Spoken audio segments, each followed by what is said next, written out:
I am Angelo Garcia. I'm with DC Lightning Scientific Arnis, based out of Washington, DC. I'm here with Master Jon Escudero, who heads up the Lightning Combatives Global Association.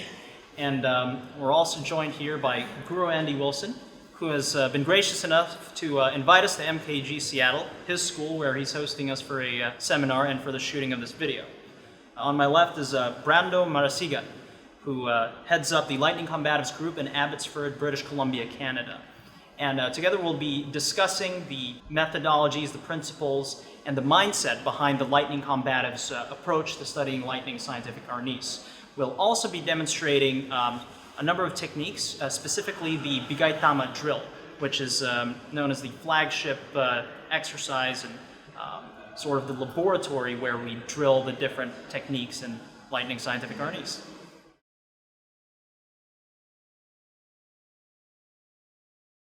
So we're going to be breaking down Bigay Tama. It's a really great drill from Lightning Scientific Arnis.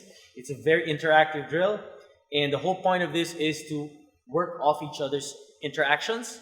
So what we're going to do now is we're going to break it down into a feeder and receiver, and I'm going to break down what his actions are and what mine are.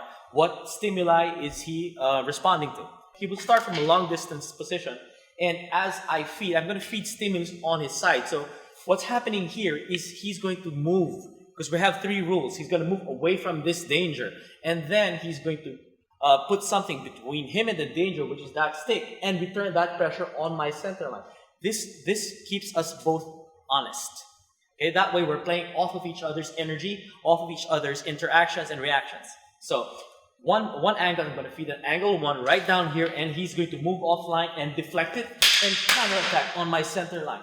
If I am not feeling any pressure, then I won't need to block. But since I am seeing that coming at my face, I am going to defend myself. That's going to work. Bam, bam.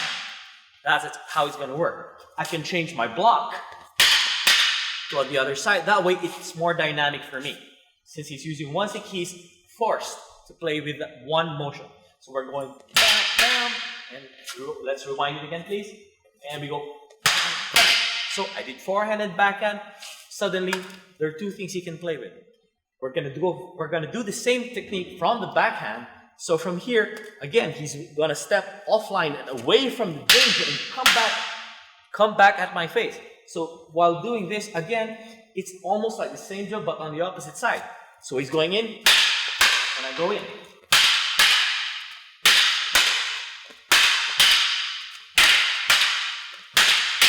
So that is basically the root of the drill.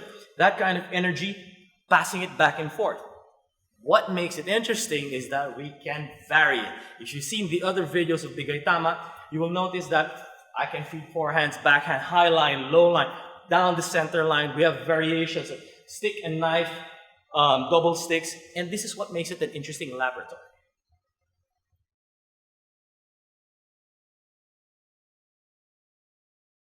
Okay, so in the last video that we did the high line 1 and 2. I'm going to bring it down to a 3 and 4 on the low line. That way we're encompassing 4 different angles, high, high, low, low. And that way, but you'll notice it's going to be still the same energy, still the same command of space. So it's going to go 1, 2, 3, 4. So that's his movement. He's moving out of the way of the danger, putting something between him and the danger, and commanding that center line, intercepting me, keeping me back with that line of force. Now here's another interesting thing, because he's working on the receiver side. As feeder side, I need to get something out of it. So instead of just feeding always a forehand, I can switch my feed around to forehand or a backhand. So I can exercise now for backhand.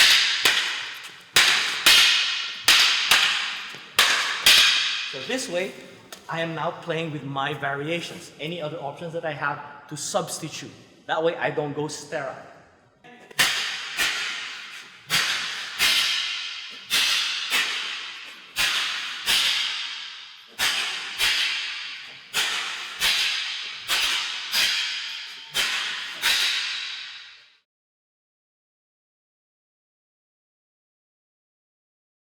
So in our previous video, we did 4 lines of force. 1, 2, 3, 4, 4 corners. What I want to do now is a substitution.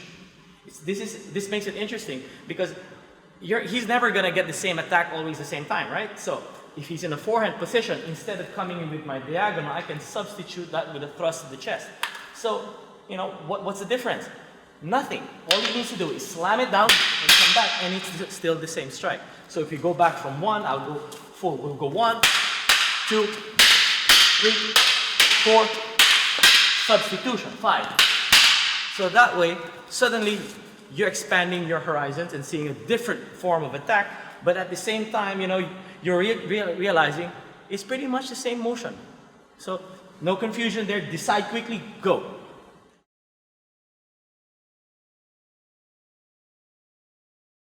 So we've got these angles, 1, 2, 3, 4. We have a substitution right down the center line. What I'm going to do now is I'm going to drop a vertical right down the center. Now, Guran is going to help me out by demonstrating a defense on the center line by using a roof block or a payong going out and dropping that vertical right down on me.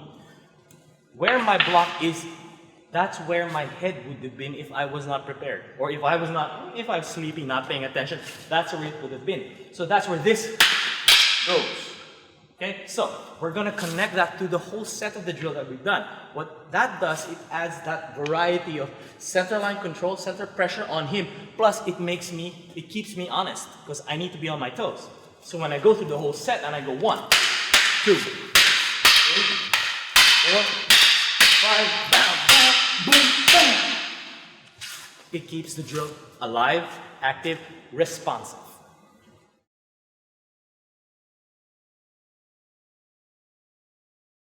So we're going to connect this, we're going to cap it off with this last set. This is the 7th step of 7-step Bigay Tama, which we're using to identify all the strikes and ranges in single stick Bigay Tama.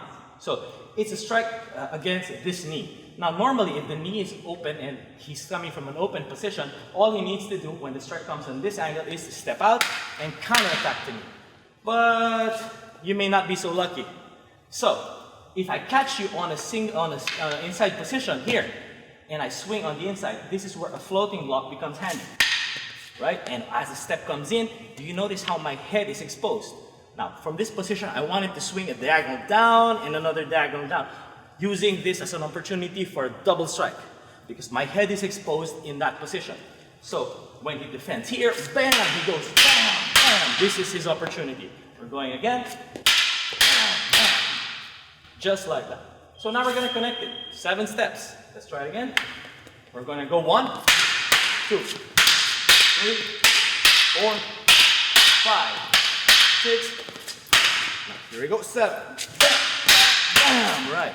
Now when we're doing this drill, it keeps it alive, keeps it honest.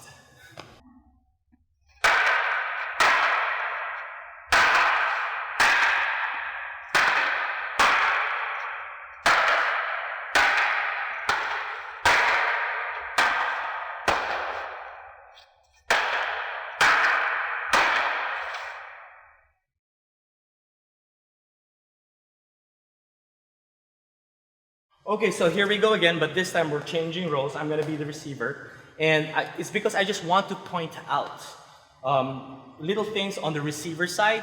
Because it's not just about like banging the sticks together. We're not just banging the sticks together. There is a method to this madness. Okay? It can be intimidating to intercept incoming strikes at you, but sometimes that's it.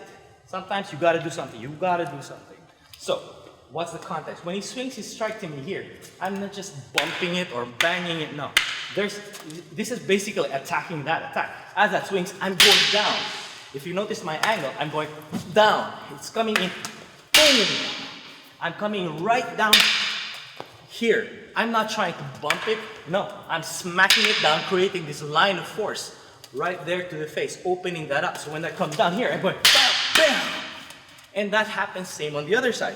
When I'm here and I'm stepping out here, creating that boom right there. So this is what we're trying to develop here. And you know, it's not rocket science, but it takes dedication. On the 3 and 4, on the low line strikes, it's pretty much the same. The only thing about it is when you take your step, you are hiding your foot behind that strike. You're not stepping and then striking. You need to move as he's aiming for your leg. You're going down and coming back up on the other side. You're hammering it, you're covering your leg. This is the whole point of this drill. You're covering your leg, coming back up, and you're covering your leg, coming back up. And this is really important, this little burst here from the hip.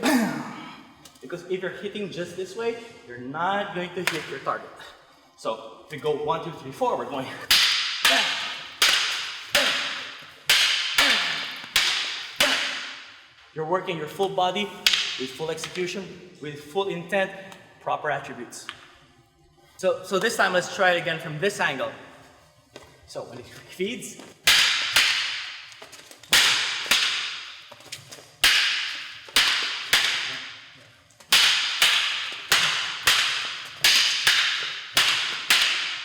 so as you see, we're commanding the lines of pressure, we're deflecting and going in. Now, another thing, when we're doing Bigay Tama, what you're seeing is you're seeing a lot of stick contact, but this is because we're working long range. As you get better with the ranges, these strikes are actually meant to be going for either hand, the arm, or the head, if you have it.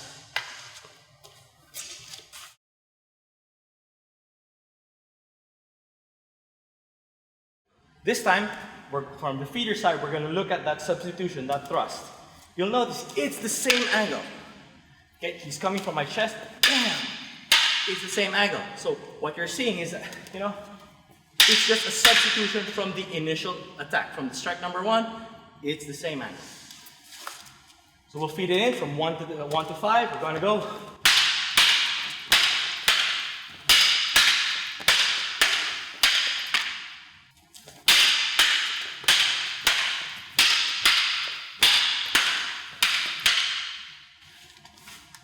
One thing to note, you have to snap the strike really fast and recover. Let's try that again from this angle.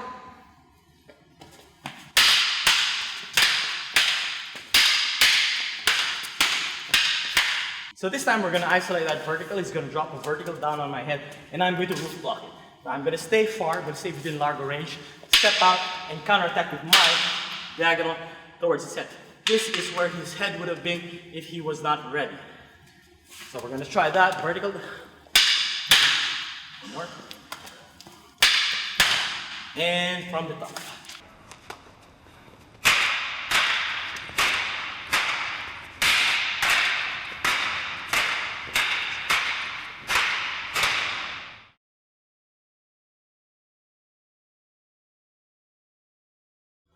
Okay, and so we go for the last angle, which is for me being in a backhand position and him coming in from an inside angle.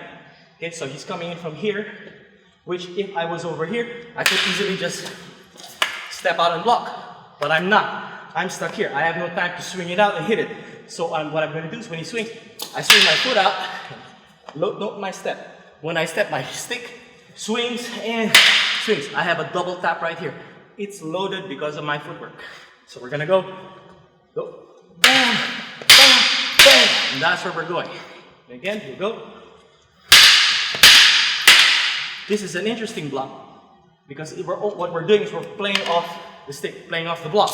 But technically, this is supposed to really be a strike to the hand, or to the elbow, or to the head. These are your variations.